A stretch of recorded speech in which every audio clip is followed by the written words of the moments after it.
Hey everyone! As some of you might know, I recently created a new YouTube channel called Dino Tales, where I will focus all the upcoming dinosaur cinematics.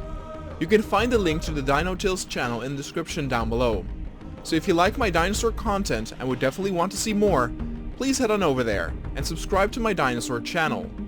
I hope by doing this to cater my videos more to those only interested in the dinosaur videos and give you the content that you want to see.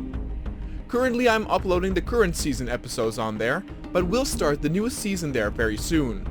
Also, since I already started this season on the Kanoa channel, I will still finish it in its entirety on here as well. Thanks, and enjoy the rest of the episode. The latest addition to the prehistoric park was the tiny Huayangasaurus. They arrived right after the big attraction of the Oviraptors, and thus their welcome did go a bit unnoticed by the mainstream audience, but luckily for this cute dinosaur, it did have its fair share of fans.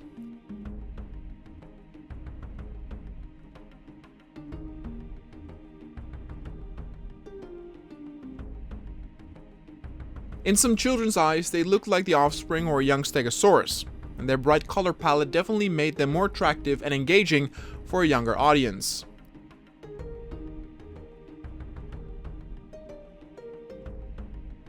By now, the park was running out of space in terms of how many more zones could be built.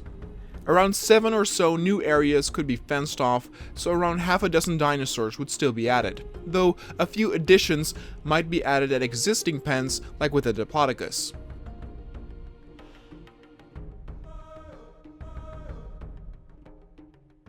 The Huayangasaurus got their own living area though, especially since they were a bit skittish and required a sealed off spot where they felt completely at ease. Their stout and stubby legs made it to where they could not run very fast or far from predators, and they were even more defenseless compared to a Stegosaurus. Sure, they had more spikes instead of the crests along their backs, but missed the capability of hitting incoming danger with its tail swipe. The tail swipe with the spikes of a Stegosaurus were inaccurate, but very lethal if they got a direct hit. The Huayangasaurus did not have this opportunity, and so they were definitely seen as the scaredy cat amongst a family of similar built creatures.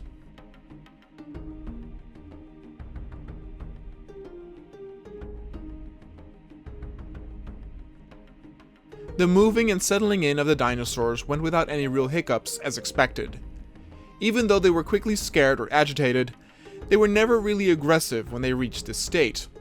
They rather would run away and hide in the bushes, and of course the park's builders had taken this into account and provided a part of their living area with enough vegetation to where they could curl up if they needed a moment.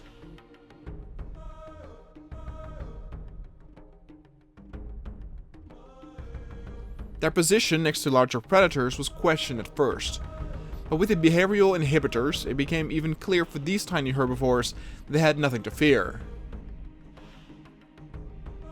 And so they were accustomed quickly to their new life and really seemed to like it. They were at ease, and thus the board members could already look ahead to what the next project would be.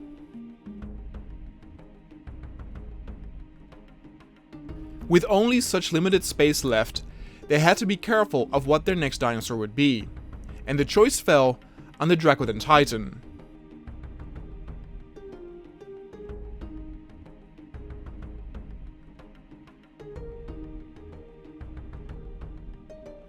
This particular creature was a true marvel to behold.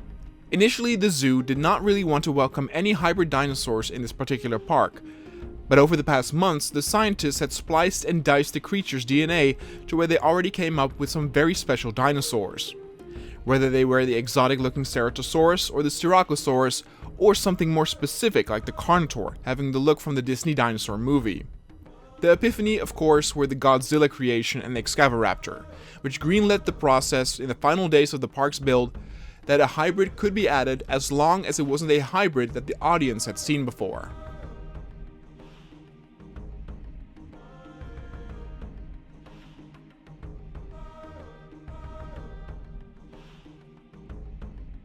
This beautiful and menacing-looking dinosaur was made up from a baryonyx genome and a polacanthus, which explained the hardened-looking skin that almost resembled the shell on the back of a polacanthus. Its long and narrow beak and snout was thanks to the baryonyx DNA, and what stood out, of course, were its giant teeth that stuck out from the underside of its jaw. This particular trait made it look very ferocious and always angry, but in reality it wasn't as dangerous or aggressive as something like a T-Rex or Spinosaurus.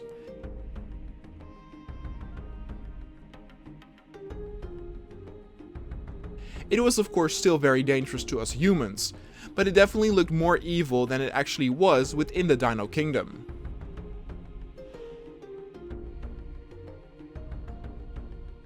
For this new creature, 3 were being developed and brought over.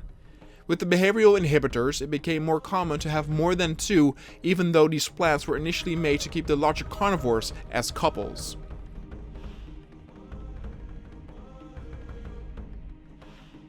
The color pattern definitely differed, but it was not a difference of day and night. In some ways, this creature even had somewhat of a camouflage color amongst the bushes, which was peculiar because they did not really rely on it.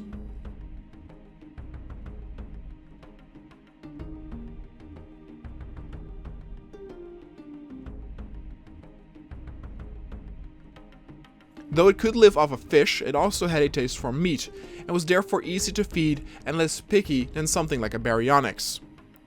They were true beauties, and the bringing of a new hybrid was celebrated throughout the media everywhere.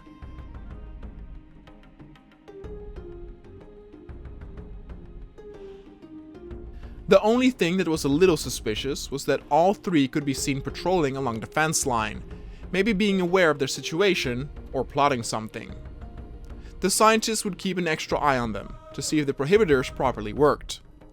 With the next dinosaur that would be added, the scientists resorted to another new species that had not seen the light of day during the days of the first zoo nor the safari park. The Proceratosaurus had been in the spotlight amongst the scientists for a long time, but would now for the very first time be presented to the public.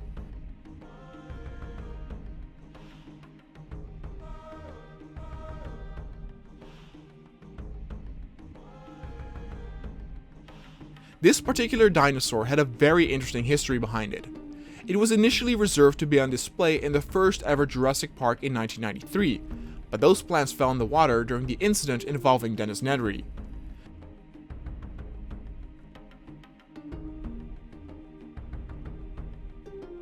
The first discoveries of this dinosaur were just a single skull fragment, and for the longest time it was thought that this dinosaur was related to the Ceratosaurus, which is where it got its name from. But only recent studies in the past 10 years have made it clear that it's more closely related to something like a tyrannosaur.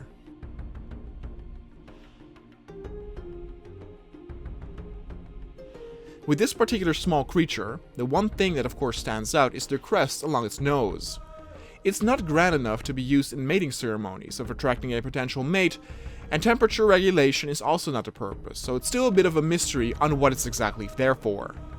Some believed it was a divergence from the nose horn of the Ceratosaurus, when the earlier hypothesis was still believed of its relativity.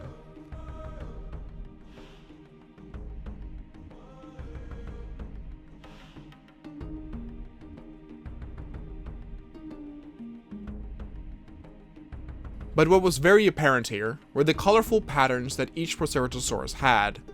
They looked very vibrant and exotic because of it. It was also a dinosaur that would frequently hunt alone for smaller prey, but could also be found to live in small packs.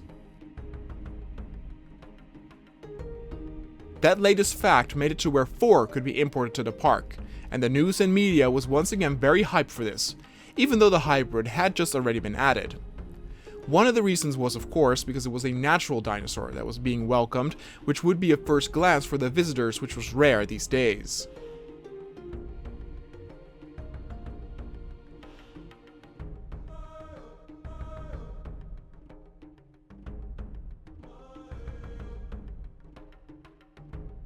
They ran along their pen and living area frequently, and needed a lot of open space with a little bit of shade to hide and sleep in. The way they ran around made them almost resemble something like a Gallimimus, and that resulted in a few researchers already preparing the next project in dinosaur.